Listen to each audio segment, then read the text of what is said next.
40 லட்சம், 50 லட்சம், 60 லட்சம், 75 லட்சம், 75 லட்சம், 75 லட்சம் ஒரு தரம், 75 லட்சம் 2 தரம், 75 லட்சம் 3 தரம். இப்ப ஏலத்துல எடுத்தீங்களே அது வேற யார் நிலமும் இல்ல, ரொம்ப நாளா விக்க முடியாம இருந்த எங்க அப்பாவோட நிலம் தான். ஓ பாருங்க, அங்க சந்தோஷமா சைன் போட்டுட்டு இருக்காரு, அவர் தான் எங்க நைனா. சாமி நான் சத்தியமா சொல்றேன், இந்த வலைய நான் உங்களுக்கு விரிக்கல, பொதுவா தான் விரிச்சேன், நீங்களா வந்து மாட்டிக்கிட்டீங்க. 3 கோடி ரூபாய் மதிப்பு இருக்கிற இடத்த 12 கோடி வாங்குற வியாபாரியை பார்த்திருக்கிறியா?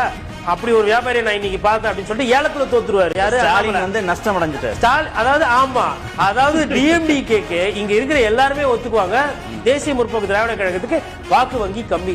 அப்ப டிஎம்டிகே இன்னொன்னு கம்மியான சீட்டுக்கெல்லாம் வர கட்சியே கிடையாது, அவங்க எப்பயுமே அதிகமா தான் கேட்பாங்க.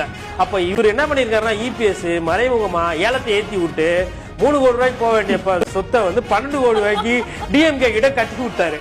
கட்டினதை நீங்க என்ன பண்றீங்க, முரசு சின்னத்தை கூட்டின்னு வந்து நல்லா உதயசூரியன் ரைடரை பெஞ்சில உட்கார வச்சுட்டு அங்க என்ன பண்ண போறீங்க, வேற சின்னத்தை இறக்க போறீங்க.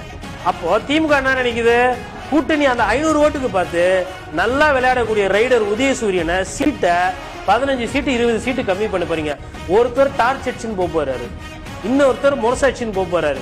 நீங்க மனசாட்சியோட சொல்லுங்க, சின்னம் டு சின்னம் வரும்போது உதயசூரியன் இதை விட பெரிய சின்னமா இல்லையா? அவங்க என்ன நினைக்கிறாங்க, ரெட்டல 180ல நிக்கணும், இல்ல நம்ம மேக்சிமம் நிப்போம். மறக்காம சர்ப்ரைஸ் பண்ணுங்க. தேங்க்யூ.